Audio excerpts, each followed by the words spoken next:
In this lecture, we're going to classify surfaces. Now, in the previous lecture, we gave the classification for surfaces, but we stated it as a fact. In this lecture, we're going to explain why the classification theorem is true and how one goes about justifying it. Now, I want to begin with a mistake that I've made last time. So last time I made a mistake. There was a mistake in the previous lecture. But fortunately, it's a good mistake. It's one of those good mistakes that when you get the mistake, you realize it's actually good, and it explains something that might have been causing confusion. So let's just recall this, that we've said that if S is a proper labeling scheme, so recall what this means. It means that S consists of letters, so symbols, and every symbol appears twice, either a copy of itself or the inverse of the symbol. So that's what we call a proper labeling scheme. And a proper labeling scheme gives you a way to, it gives you a gluing code. You create a polygon, and on the polygon, you glue the edges according to the rule of the labeling scheme. So that's what we use it for. And then we remarked that when we write this, this is the quotient space obtained by gluing edges.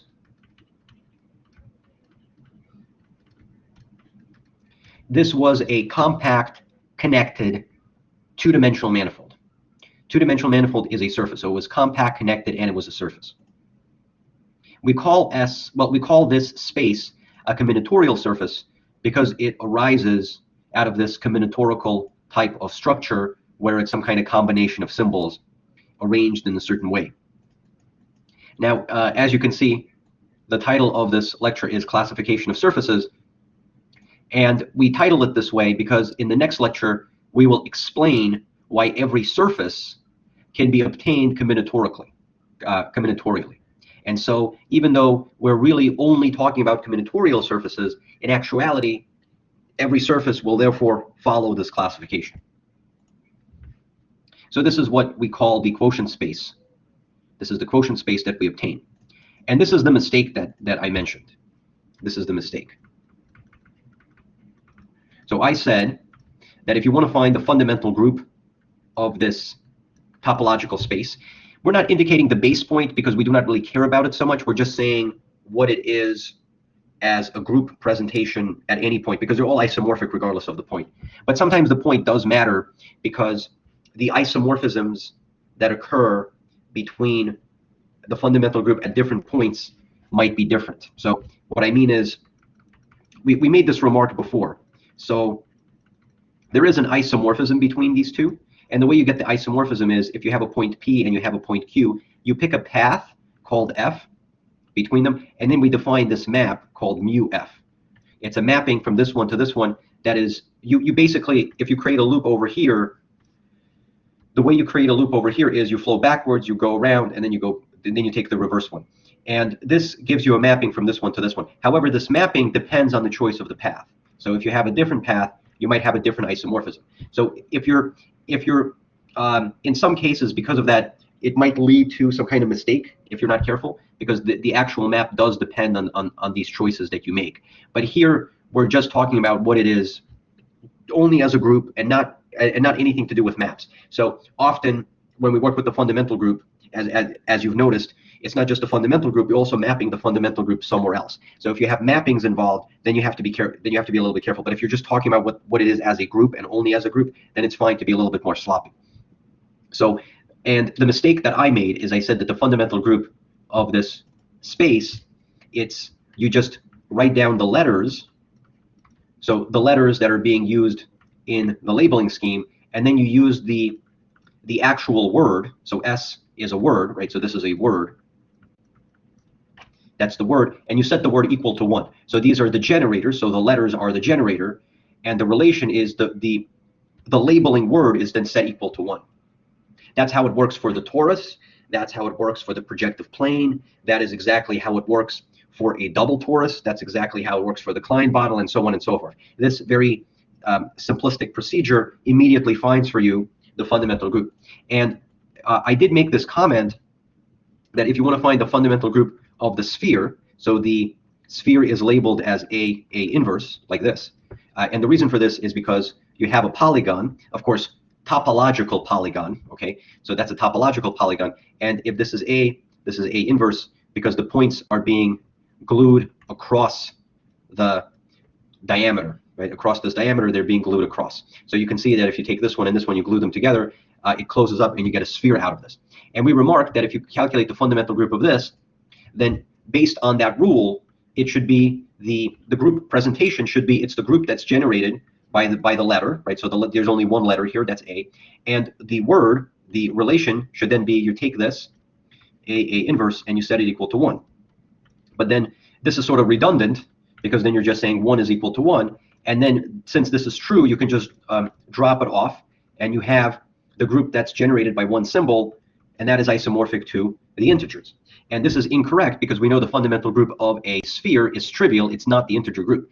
And what I did is I just passed it off. I just said, oh, it's just the exceptional case. And I did not really pay much more attention to that. Like, what exactly happens? Like, why does it exactly break down? So I did not really put much more thought into that. I just treated it as an exceptional case. But then I realized, so when I was preparing for this lecture and I was doing some examples, I realized that actually there's other cases where calculating the fundamental group, doing something like this, leads to a mistake. And this is just like a nice illustration of, if you're not carefully justifying the math and you're being sloppy, sometimes the price to pay is that you make a mistake. However, the good news is I figured out exactly what causes the issue. And I think it's interesting to discuss that first. So it will explain what exactly is the issue with this and the things to watch out for in more general situations where something like this might potentially lead to a mistake. So let me show you another situation that leads to a mistake. So let's say you have the following labeling scheme. So here the labeling scheme is going to be AABB. So let's say that this is the orientation that we're using, and this one is going to be A, this is going to be B, this is going to be A, this is going to be B. So that would mean that at the point at the beginning of A, so this point over here, is going to be glued at the point at the beginning of A. So they're being glued across each other opposite, and these are being glued each other opposite. And the question is, what can we identify this as a more familiar space? So what is this as a more familiar space? So, and also, what if you want to calculate the fundamental group of S? Well, the fundamental group of the space. So if you're sloppy, you would say the group presentation would be generated by those two letters, A and B, and then the relation would be A squared B squared is equal to 1. Okay, now I'm going to show you how you can very easily identify the space, because you can just, so here's something you can do.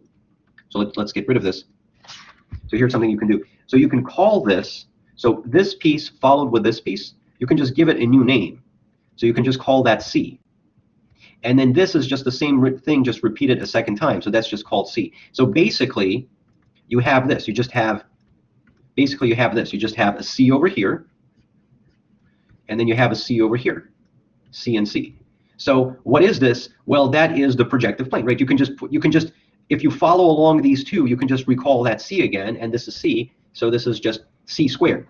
So then, because it's the projective plane, we would say that the fundamental group of C squared, that would be C with the relation that C squared is 1.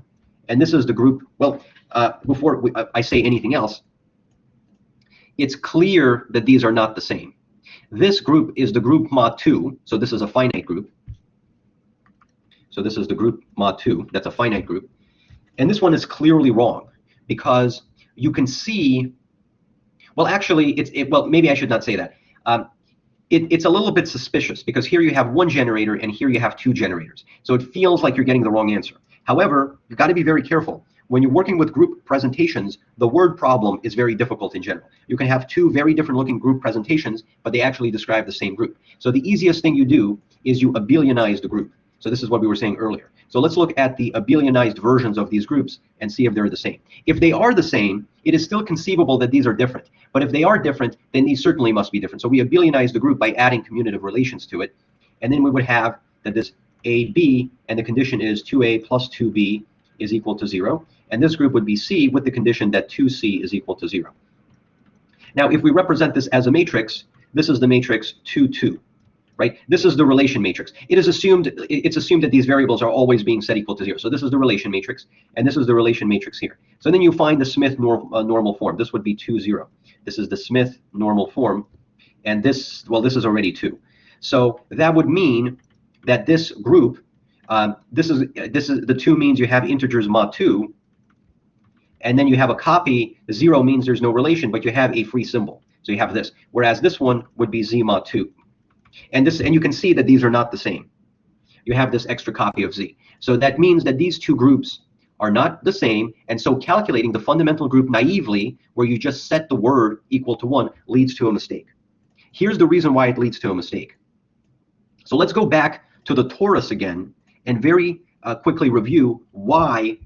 So when you have a torus, so this is A, B, A inverse, A, B, A inverse, B inverse. Why is it that when you have the torus, the fundamental group of the torus can be done in this very naive way, where you just set the word that you glue with to just be equal to 1, and you get the right answer? Whereas in the example that we just did, it's clear that you do not get the right answer. So if you had this, so A, B, no, that was, yeah, A, B, A, B.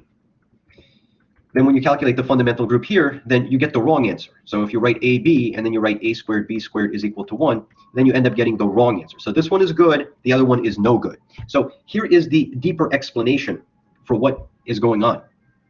So let's just quickly recall how we find the fundamental group of a torus.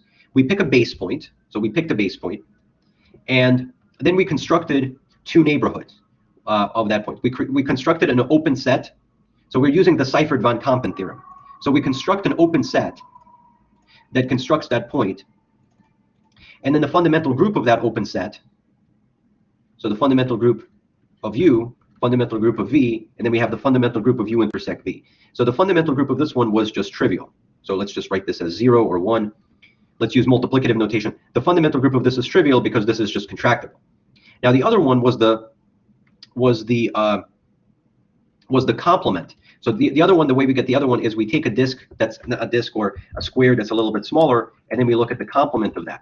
And the thing is that when you're taking the complement of this, in order to find the fundamental group of the complement, what we did was we kind of did a homotopy of just pushing everything out to the side, to the boundary, and then we're just left with this, right? So if you take all that space and you homotope it out to the boundary, then the fundamental group of this would be isomorphic to the fundamental group of the boundary. But what is the fundamental group of the boundary? What's happening is that all of these 4 points, they get identified to 1 point, right? They get identified to 1 point, and then this A, you have that this is going to be a closed loop, right? This is a closed loop. There's no need to include this one because this is like a copy of that one, so this is going to be a closed loop. It's going to give you a closed loop, and then this one, this one also gets identified to a circle, so that's going to give you another closed loop. So you have a figure 8 space. So you have a figure 8 space. So because you have a figure 8 space, you have 2 generators. You're going to have 2 generators. So it's going to be a free group, and you're going to have 2 generators. So in the picture, what are those 2 generators? So in the picture, those 2 generators are located right over here. So one of these generators, let's call it, for lack of a better name, let's call this one F. That's a closed loop, by the way, because these points are being glued together. And the other generator is right over here. This one is G. That's also a closed loop because where it begins and where it ends, it's exactly the same point. So these are loops that contain that point.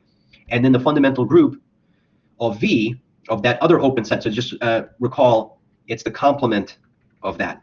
The fundamental group in that space would then be the free group that's generated by those 2 loops. And then we talk about the fundamental group of the intersection. So in the intersection, we have so the intersection. So this is the way the intersection looks like. We have a square and the square on the outside, and it's the space in between them. So that's how you get the intersection. And the intersection, well, that's going to be a circle. So it's generated by the loop that goes around it. So call that theta or something. So this is generated by theta. So now we have a map going like this, we have a map going like this, and here this is our fundamental group. So now we can find the presentation for our fundamental group. So we have to, theta is being mapped into this group. So we have to express theta, we have to express the homotopy class of theta in using these two. But you can see that as theta goes around like this, it's moving along A, B, A inverse, B inverse. So when theta is expressed using these two generator loops, we end up saying that this is A, B, A inverse, B inverse. And therefore the push out would occur so the push out would be generated. So I'm calling them F and G, but maybe it would have been better to just call them A and B again.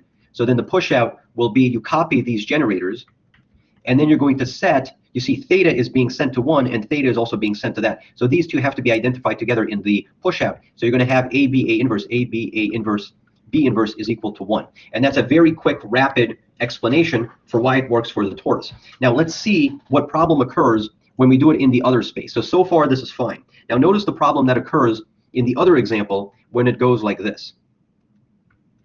So I just naively assumed that you can do this in general, but actually you cannot do this in general. You're going to have a problem. So let's look at this example. And this is very nice. It kind of illustrates the fact that you really have to understand your theorems and how the calculations are being done, because otherwise there's like no way to really see it, like why it falls apart. So here, what happens is it's going to be like the same procedure as before. So the same procedure as before, you're going to pick some kind of base point. You're going to have one of the neighborhoods go like this. So this is going to be pi 1 of u. Then you're going to have pi 1 of v. So pi 1 of v is going to be the complement, right? So it's the stuff on the outside. So it's going to kind of go the same thing as before. And then you're going to have pi 1 of u intersect v. Now this one, the complement of the intersection, it's going to basically be, as in the previous one, everything's sort of the same thing. It's going to look like that. Same exact picture, just like before. So this is going to be generated by, so this is just generated by theta, where theta is this loop that kind of goes around like that. Yeah, so that's going to be the loop that goes around like that. And now the problem occurs when you calculate what this is. At first you would say, oh, it's a wedge of two circles. That is actually not true. That is where the problem occurs. If you look at this, so notice that if you take this one and you start calculating the fundamental group of that, you're going to use a homotopy to simplify your space into something that's easier to work with. So you're going to take all of this, you're going to take these four sides, and you're going to push them to the boundary. And when you end up pushing them to the boundary, you end up with just the outer shell. So that's your outer shell. Now, what kind of a space is that?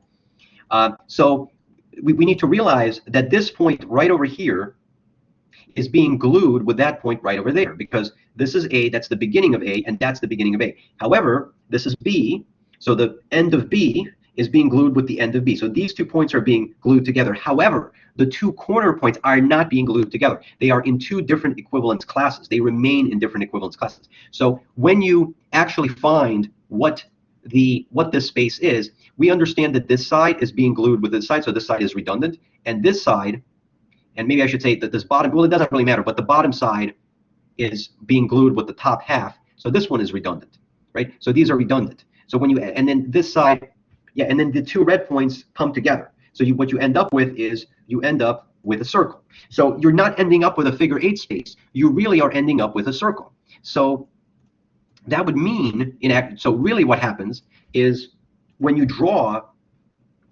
so the generator would be generated by just one thing. It's just generated by one thing. And what is that thing? It's generated by really, right, it's kind of generated by what goes up here and then comes back down here. So this is what its generator, that would be the generator. So maybe we would call that C, right? Let's call that C. So that would be the generator. It goes up to that corner and then it kind of returns back down again. Maybe to make the picture a little bit nicer, let's actually push the corner all the way down there. I think it makes the picture look a little bit nicer. So it kind of goes all the way up there, and then it returns back down here again, and we call that C, right? So that entire loop is what we call C. So therefore, the fundamental group is generated by C. You only have one generator now, because instead of having a figure 8, you just have a circle.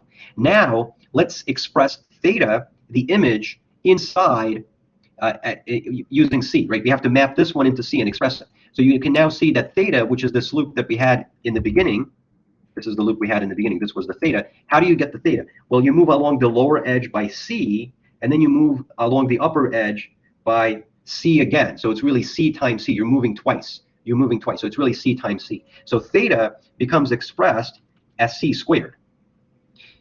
So the presentation for the fundamental group is therefore going to be, it's just a single letter c now. Instead of two generators, it's one generator. And then the relation is that you have to set c squared is equal to 1. And then that actually gives you the right answer.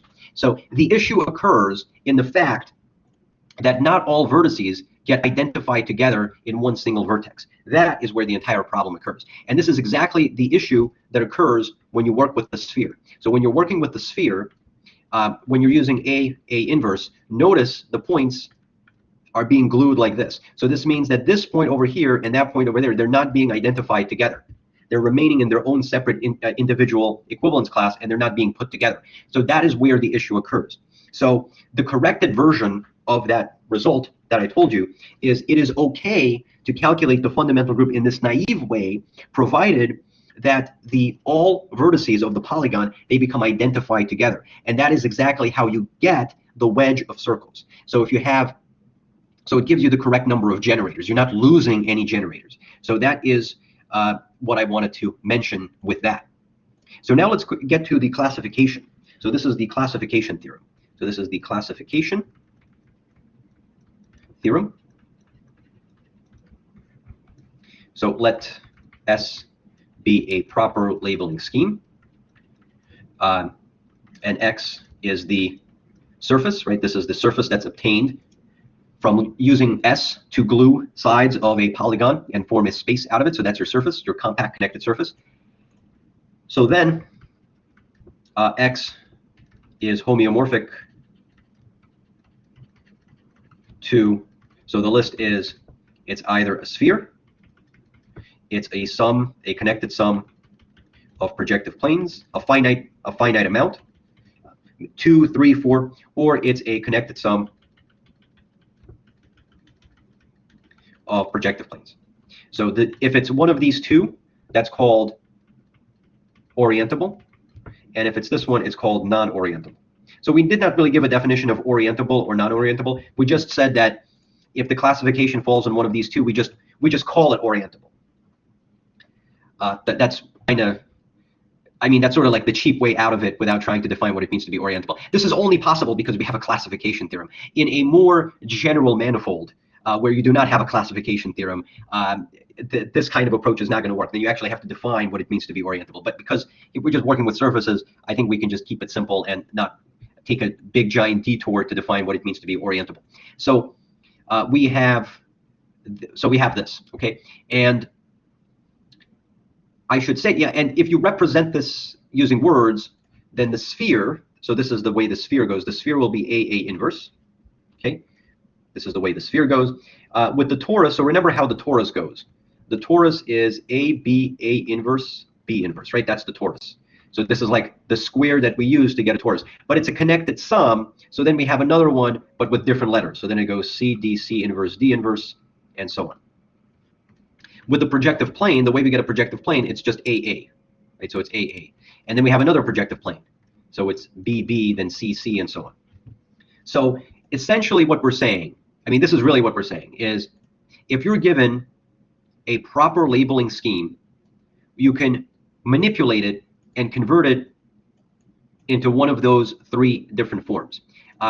So remember, if you have a labeling scheme, you can make it look different. You can, for example, do a cyclical permutation on it, right? You're just rotating your polygon. It's still the same space. So there's different symbolic operations you can perform on your label to get it to look different but describe the same space. So this is very combinatorial in nature, right? You can, in essence, you can completely forget about topology, right? You can just completely forget about topology. Even though the motivation for this is topology, you can completely forget about topology, and you can just say S is just a list of symbols where every letter appears twice, either as itself twice or with its inverse.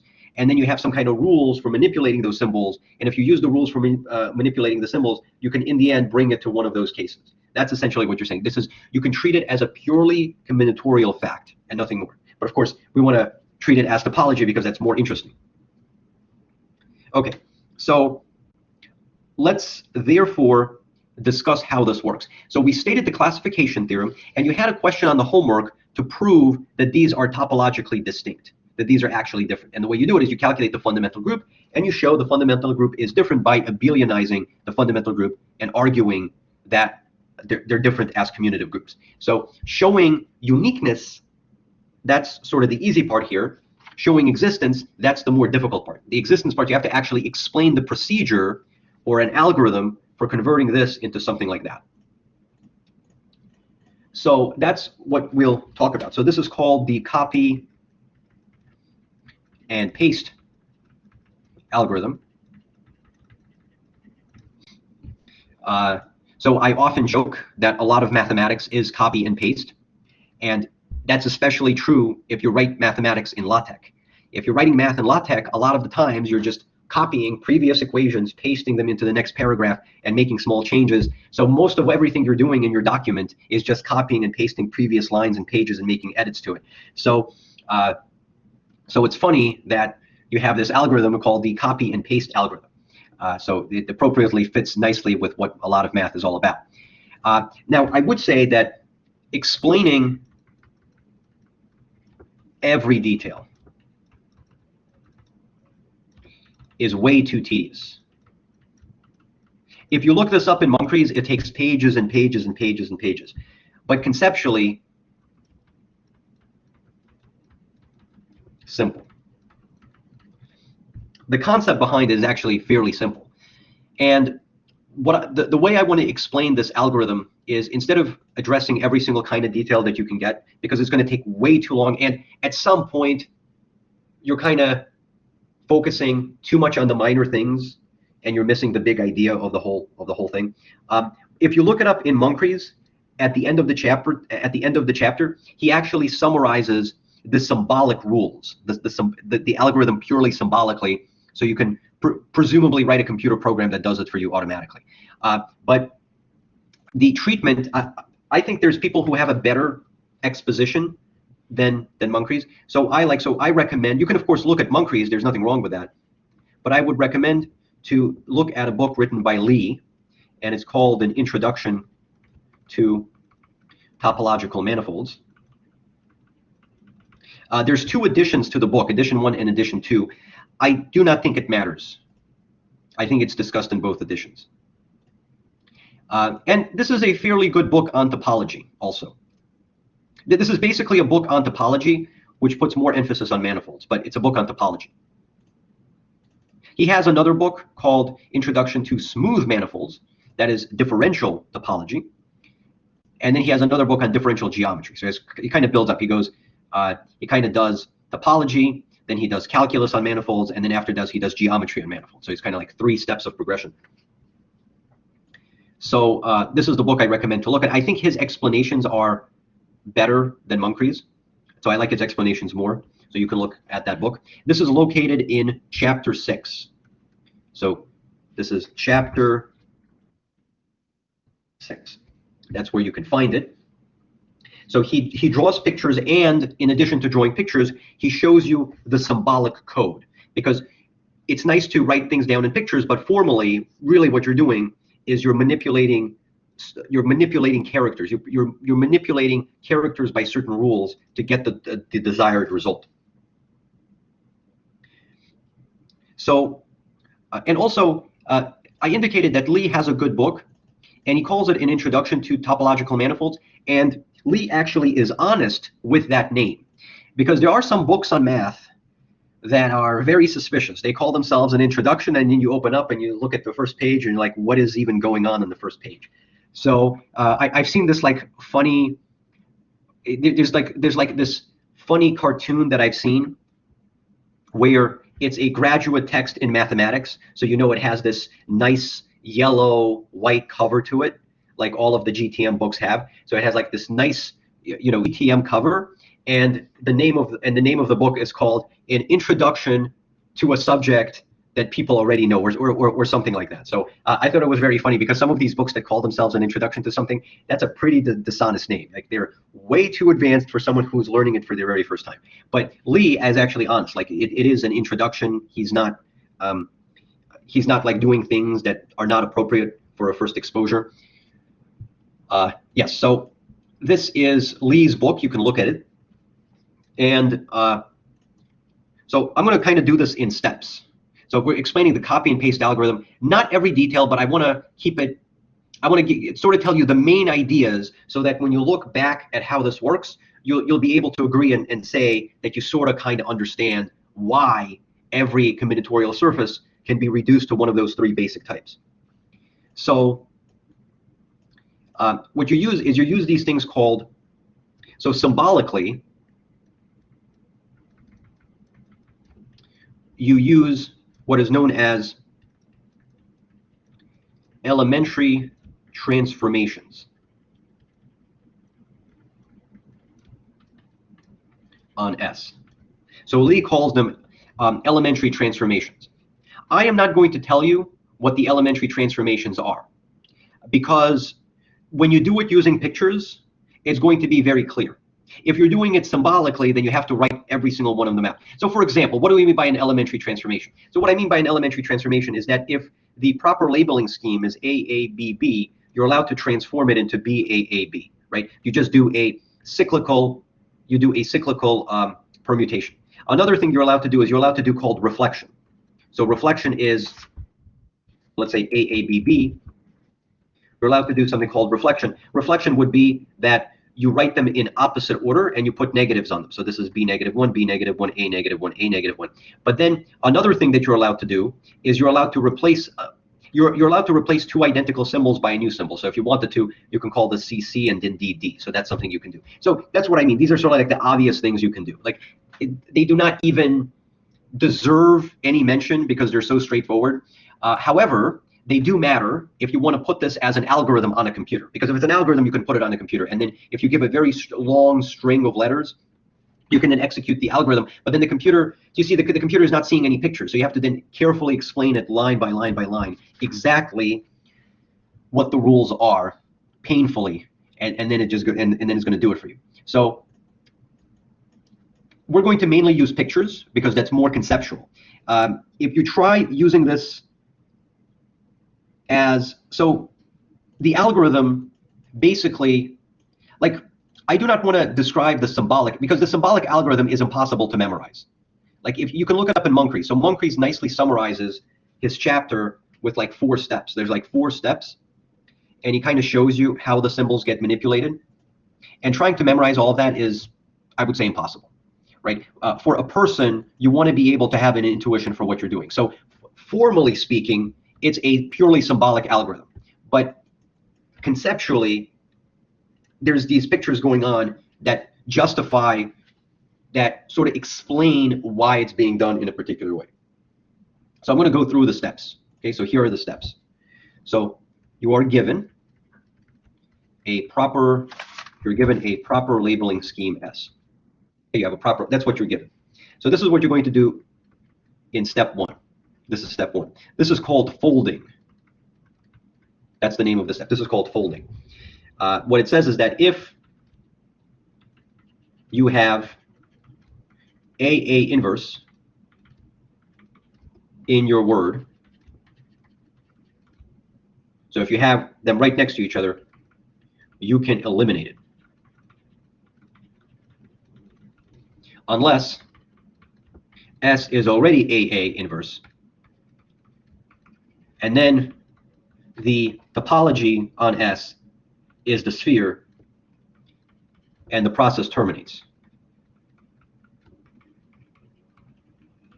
So let's explain why this is called folding. This is one of the basic elementary transformations you could do. So this is probably the easiest. This is the easiest one. The other steps are going to be more involved. So symbolically, they're going to be very hard to state. Well, they're not difficult to state, but I mean they're like impossible to memorize how they go. So you have to really look at the pictures here. So this one's called folding. So with folding,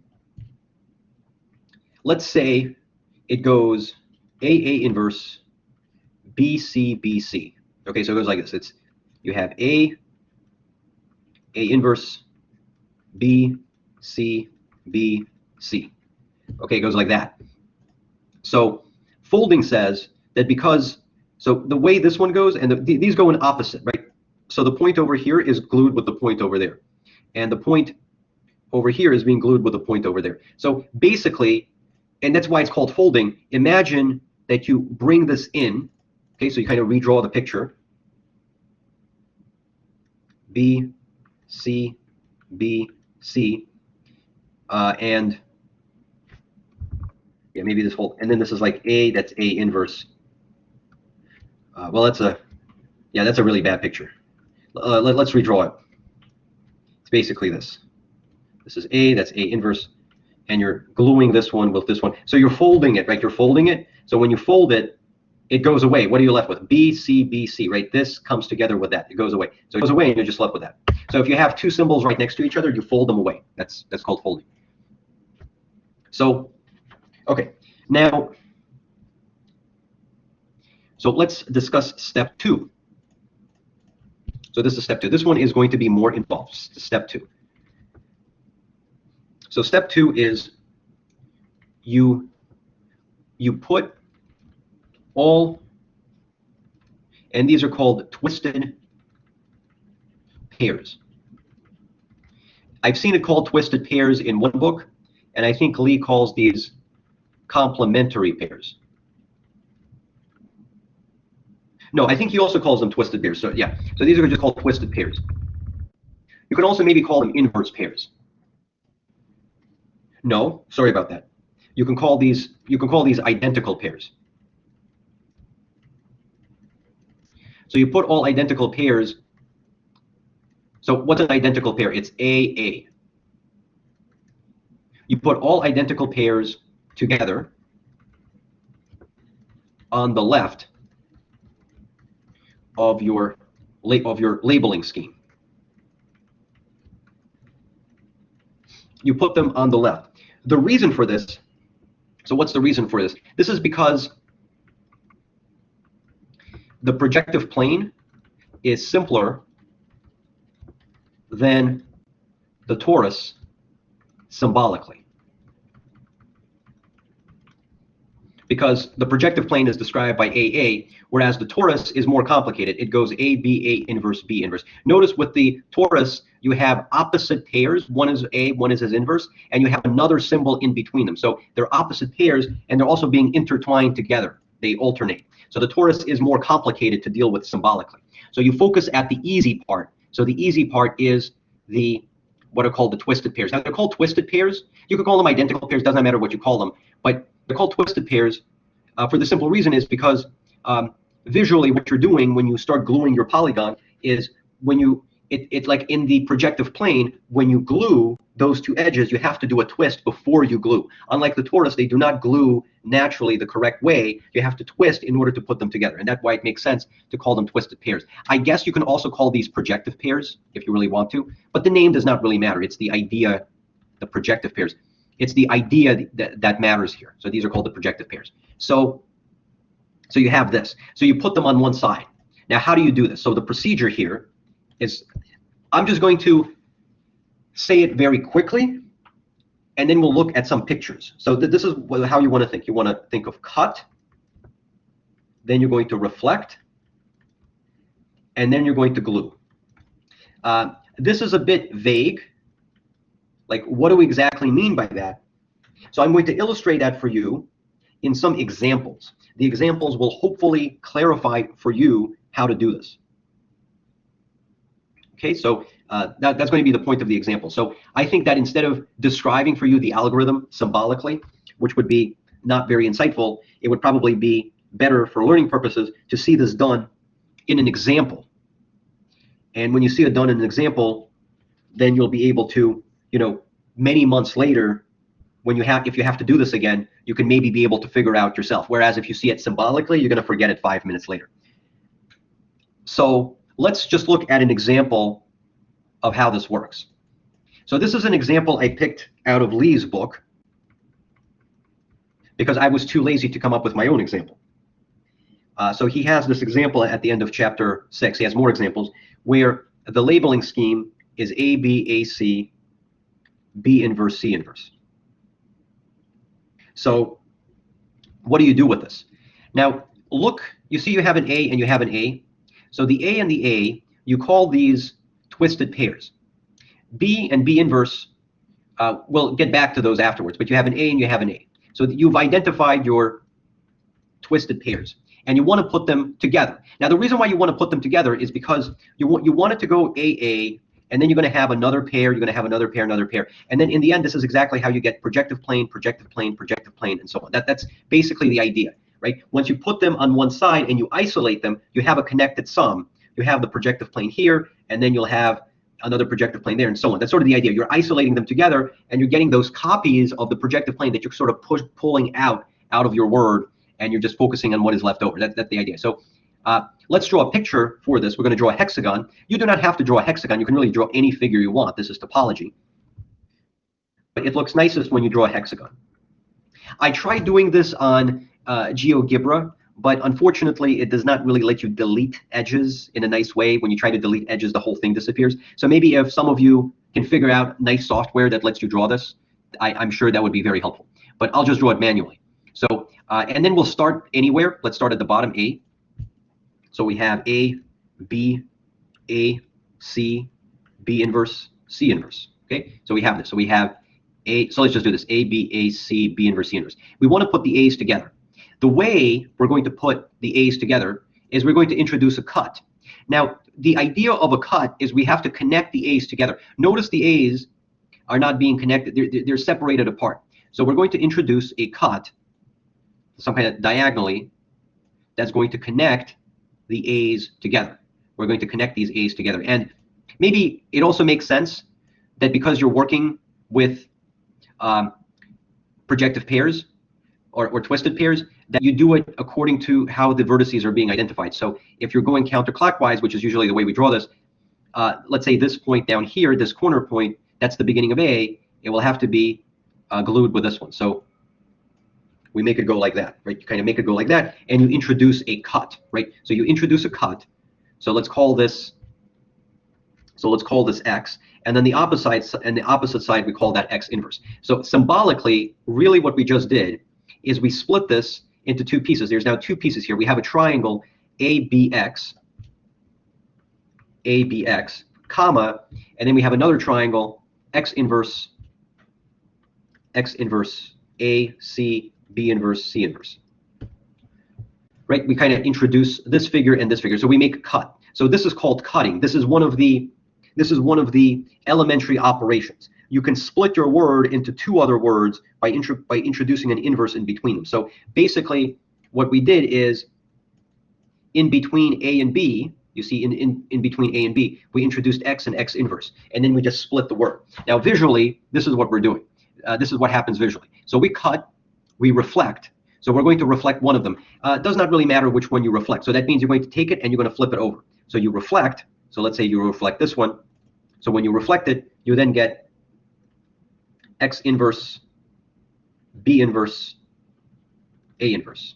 Okay, you make it go like this. You reflect it. And now you're going to glue. And then you're going to glue. Now, what do you glue? Well, you're going to glue the ones that you wanted to connect together. Those were the ones you wanted to connect together. So you first create a cut that connects them together, right? That's kind of the whole point of this. You create a cut that connects them together. So now there's a connection between them.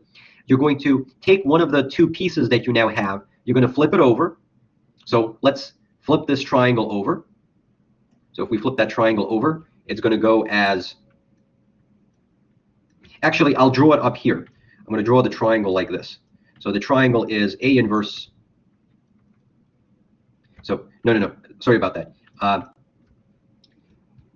A inverse.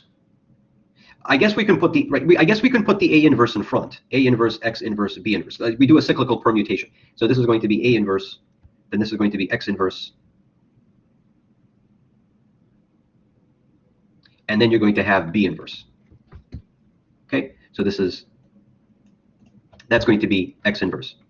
Okay, and with this, right, with this, you can now glue this piece with this piece along A. They will now glue along A. They will get glued. These will get glued together. And when you glue them together, the A vanishes. Now, you might find that a little bit confusing. You can say, well, why does A vanish? Well, basically, the reason why A vanished is because you replaced it by a new symbol. But look at this. X inverse and X inverse are now right next to each other. So it vanishes. Now, if you want to do this symbolically, here's the way you do it symbolically. You do a reflection. So there's your reflection, and then you're going to do a actually, let's just do a reflection the way that it goes. So this is X inverse, B inverse, A inverse, and then here we can put the X inverse in at the end by a cyclical permutation, and then these two go away, and you're left with X inverse, B inverse, C, B, C inverse, B inverse, C inverse, X inverse, and then of course you can put the X inverse in front, and then you have X inverse, B inverse, C, B inverse, C inverse. That's what you end up with. Okay, that's what you, and now the letter does not really matter, and of course you can see that by gluing these together, what do we end up with? Okay, that was not good. So this goes away, A goes away, and you're left with B inverse, X inverse, and this one, yeah, it goes away, and then you can get rid of it. This is what you're left with. This is the polygon that you have, and now you can see you have been able to put these two together right next to each other. You're just calling them by a different symbol, but if you wanted to, you can just call them AA, okay? And you have a B inverse here, and you have a B inverse there, so then this is going to be B, C inverse. Now, look at this. This is actually quite nice. We can immediately identify what the surface is. This is going to be the projective plane, and this is connected some. And if you look at that, what is that? That's the Klein bottle. That's actually the Klein bottle. And remember what we said. The Klein bottle is 2 copies of the projective plane.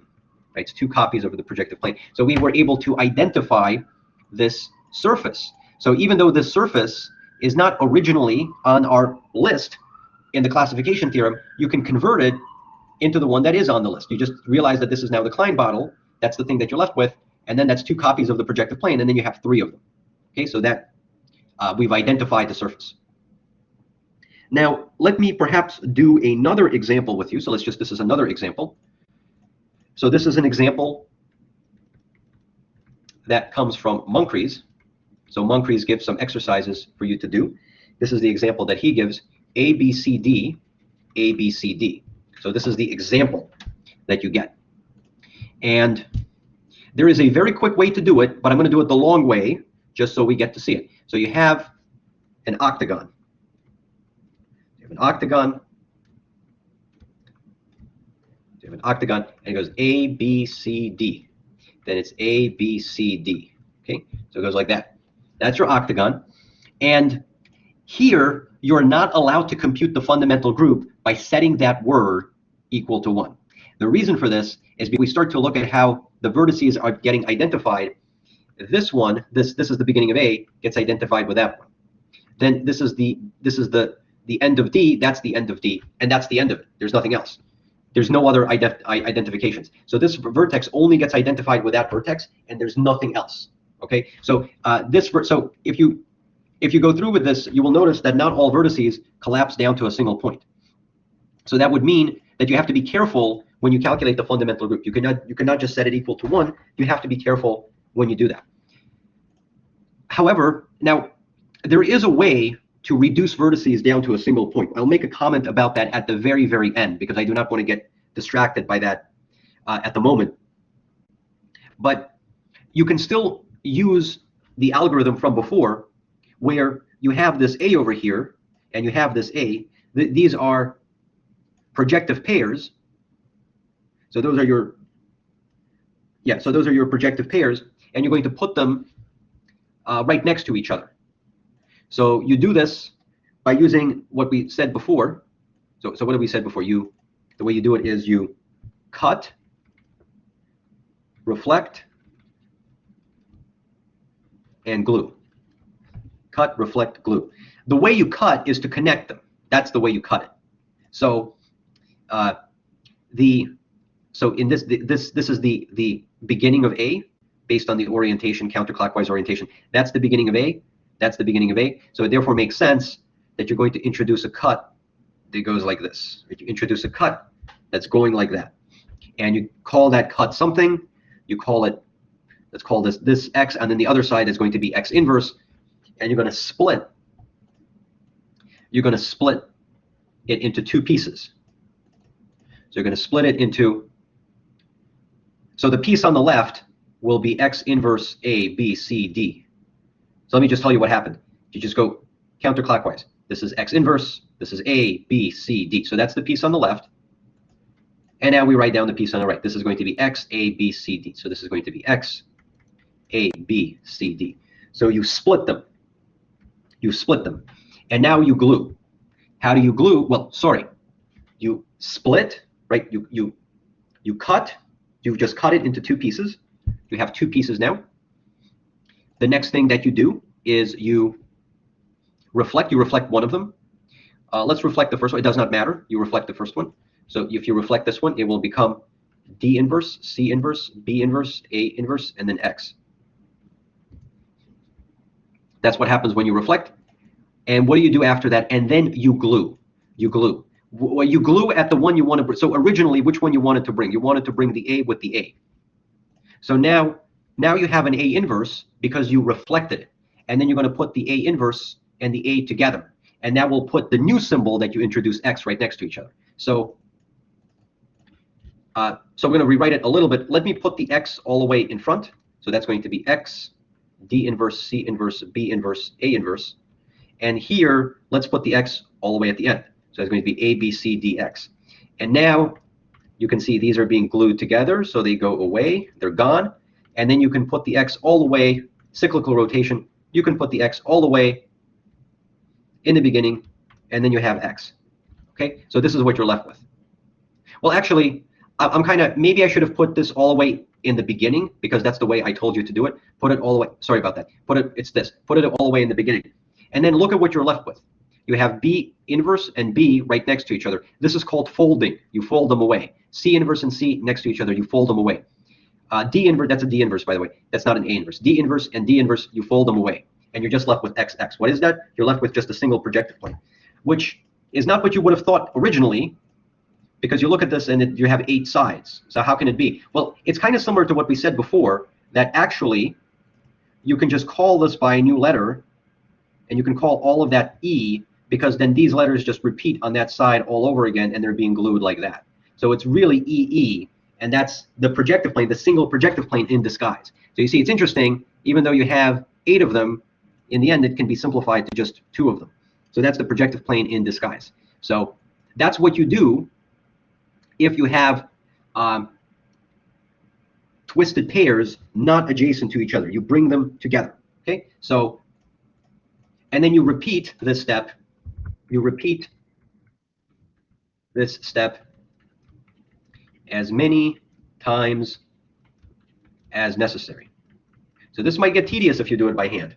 This is why this is a task for a computer. But basically, you have A in front, and then you have your word, right? This is like the remaining word. You've removed the AA. If you have somewhere a B here and a B there, you just do the same procedure. You put them right next to each other, and then you have AABB, and then you have another word. So if you have a C and a C, you just do it again, AABBCC, and then you have a word. And you keep on doing it until, and your word will be, so here's how it goes. These are your twisted pairs. So you have A, A, B, B, C, C. And then you have no twisted pairs. You're going to have any twisted pairs over here. You've eliminated them. Whatever. It's possible, but maybe there's nothing there. If there's nothing there, then you're done, right? It's just an empty word. There's nothing done. But you've removed all of your twisted pairs. So they're all over here. And so this will mean it will start off like we have projective plane, connected sum, projective plane, connected sum, projective plane, and so on, as many times as you have your twisted pairs. Now, what do you have in this part of the word? So in that part of the word, you're going to have, so I've seen a book that called these toroidal pairs. Toroidal pairs. Lee calls them complementary pairs. You can also maybe call these inverse pairs. And that's exactly what it is. You have A and A inverse. So all of the symbols that appear over here, they have an A with its inverse. That's what you see, an A with its inverse. So what do you do next? So this next part is a little bit harder, and that's not a surprise, because you're going to be working with the torus. You're going to work with the torus. So when you work with the torus, there's going to be more work required because a torus is described by a more complicated combination of symbols. So let's discuss from this point on what happens when you have toroidal pairs. Okay. So from now on, we assume our word, so this is our proper labeling scheme, has only toroidal pairs. So we have eliminated all of the twisted pairs. So we only have toroidal pairs. So for the time being,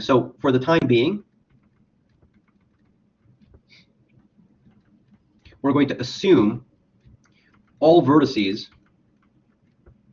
get glued together.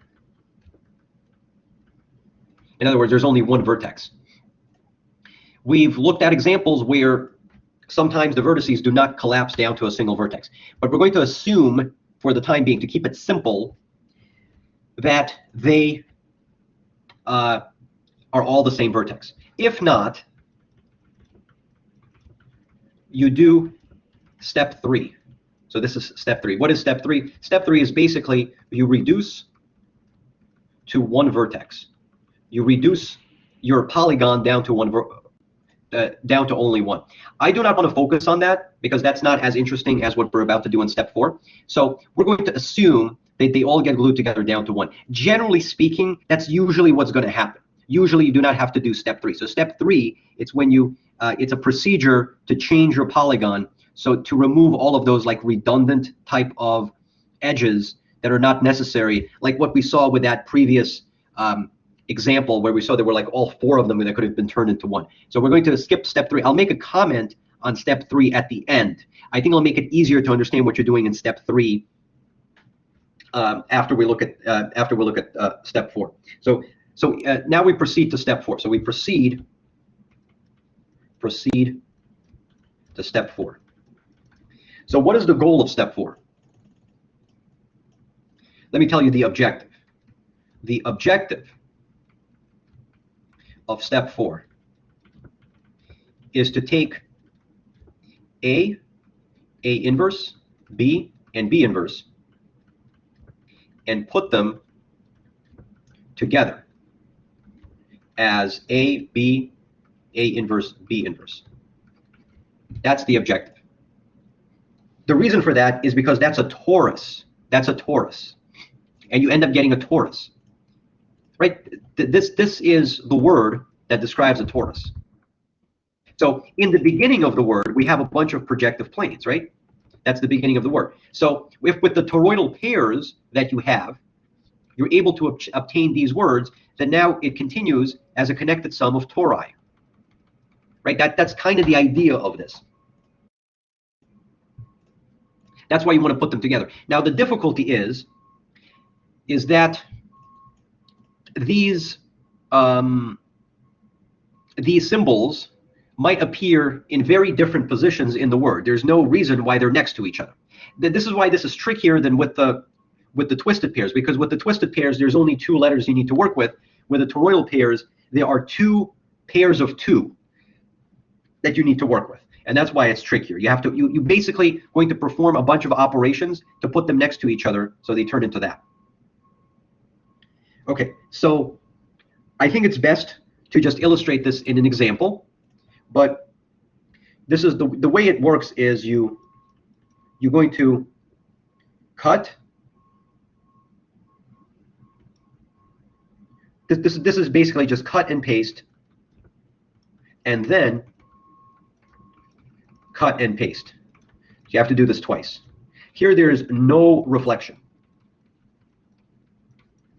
You do not reflect anything. So let's therefore illustrate this in an example. So here's an example that illustrates this. The following example is taken out of Moncrief's book. So let me write this again. You cut and paste and cut and paste. Notice there's no word reflection here. You do not reflect. So you reflect when you're working with projective planes. When you're working with the toroidal pairs, you cut and paste and cut and paste. You have to do it twice. You do it twice because there's 2 pairs of them. So this is why the procedure is more complicated, because you see it's longer. You can, of course, describe this as purely symbolic code with like letter operations, but you're not going to memorize that. I think that's impossible to memorize. So this is the example that I found in Moncrief's. So his example is, let's say it goes A, B, C, D, and then it goes A inverse, B inverse, C inverse, D inverse. It goes like that. Now, by the way, you have to check if you have twisted pairs. You have an A and an A inverse, not a twisted pair. B, B inverse, not a twisted pair. C, C inverse, not twisted. D, D inverse, not twisted. You also check if any inverses are next to each other, which they're not. So there's no folding. So step 1 is not appropriate. Step 2 is not appropriate. Okay, there's no need to do step 2. If you have to do step 2, then you just put them in front, and then whatever word you're left with, you then treat it as the torus pairs. Step 3 is already satisfied. You can check that all 8 vertices get identified together. So I leave that up to you to check. So all 8 of them get identified together. And so you have, so let's draw this picture. We have a hexagon here. Hexagon. And it goes like this. A, we go counterclockwise. I'm not going to draw the arrows, but we understand A, B, C, D, A inverse, B inverse, C inverse, D inverse. Okay, so we have that. What do we want to do? So of the objective, so let's say what the objective is. We want to introduce the torus. Objective. You want to put the A, B, A inverse, B inverse. This is what you want. That's the simple form of a single torus. That's how a single torus looks like. Now you have the A and the B together. Of course, I'm calling them A and B, but you can do the same thing, of course, with C and D. So you have the A and the B together, okay, and you need the A inverse. So you have to, previously to what we did before, you have to connect, you have to draw a connection, like a path, that goes from A inverse to A. So then you can kind of connect them together and obtain, and end up obtaining them being adjacent next to each other. So let's go ahead and cut. So how do we cut? Now notice that when you look at the, if you look at the way this gets glued, this is the begin. So this point, or let's say this point over here, this point down here, that's the beginning of A. And then here it has to be at the end of A, so it has to be there. So these two are the ones that get glued together. Now actually all of them collapse down to a single point, but these two get glued together. So therefore it is reasonable to do it like this. So we introduce a cut. So we have X on this side, X on the other side. So we split it into these two regions. So we split it. Actually, yeah, we split it on these two regions. So we've introduced a connection between A and B.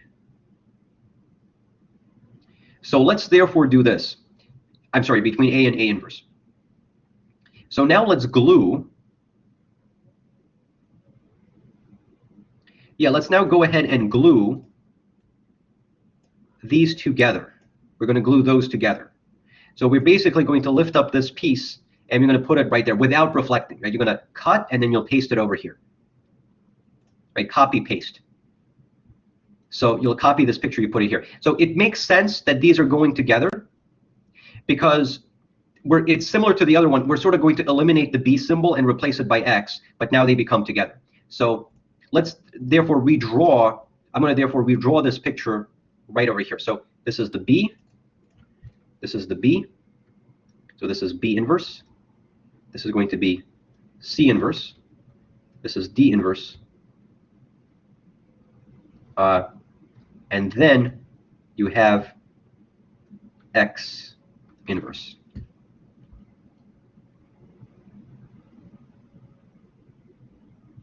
Okay, so let's see. Let me see if I did it correctly. So this is B inverse. This is C inverse. This is D inverse. And this side is X inverse. And now if we get rid of this, we have X A, and X. Look at that, right? So we eliminate this, right? This now goes away because we copied it over here. These two get glued together, so this goes away. And this is what we have. Of course, that looks terrible, but look at what we have achieved. A, X, A inverse. It's a different symbol, but it kind of has the right form, right? A, B, so it's like A, X, A inverse, right? This kind of has the right form. Now, to make this easier to see, I mean, this looks horrible when it's presented this way. Let's redraw it back as a hexagon.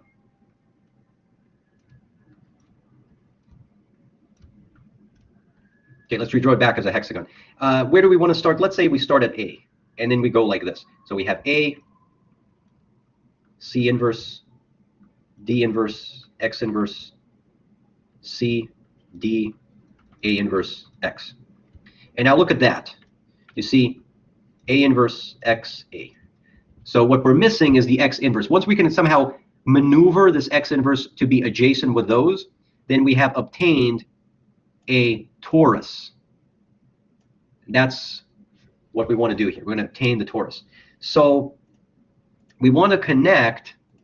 Now these are here, so we have to somehow connect the X with the X. Now I should say that the letter you use is completely irrelevant. We can relabel it something else. So let's just call it B again.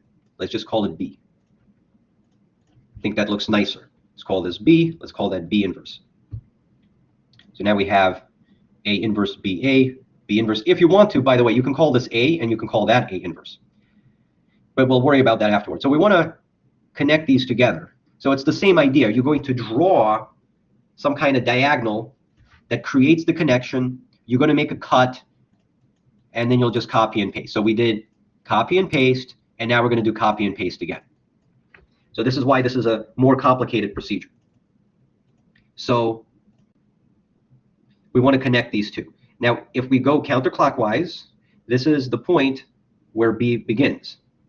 This is the point where B begins. So this is the correct one that it has to, these get glued. So this is the way you're going to do it. So you're going to introduce a cut that goes like this. And there's going to be two sides here because, well, it's one side, but it gets split. There are going to be two different labels when you split it in half. So this is going to be X. It makes no difference how you call them. You can reverse them. You can call this X inverse. You can call that X. It does not matter. And the one that you want to connect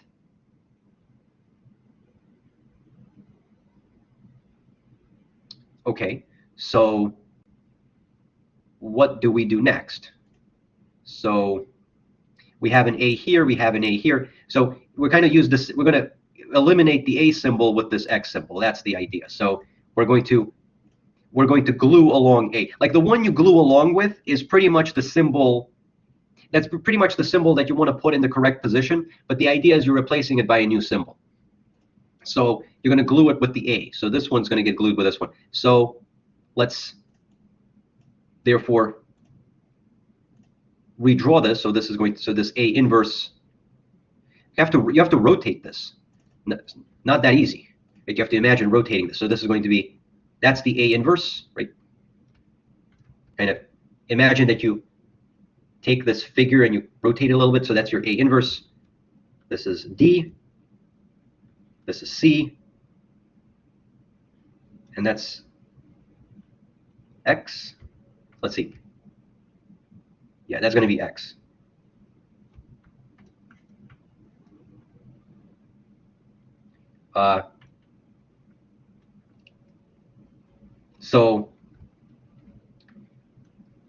And now we glue. So now we glue. So let me just double check this again. So easy to make a mistake. I want to glue this one with this one. So I pick this up, I put it here. This I rotate. D goes here, C goes here, and X goes there. So you copy this, this goes away. And then you glue these together so they go away. And look at that. Look, you got it. B inverse, X inverse, and X. There it goes. That's a torus. That's a torus. And then the remaining piece is also a torus. C, D, C inverse, D inverse. So in the end, what are we getting? It's these symbols followed by those symbols. So in the end, we're getting torus, connected some torus. And that's what we ended up getting when we do this. So in the end, right, so as you do this procedure,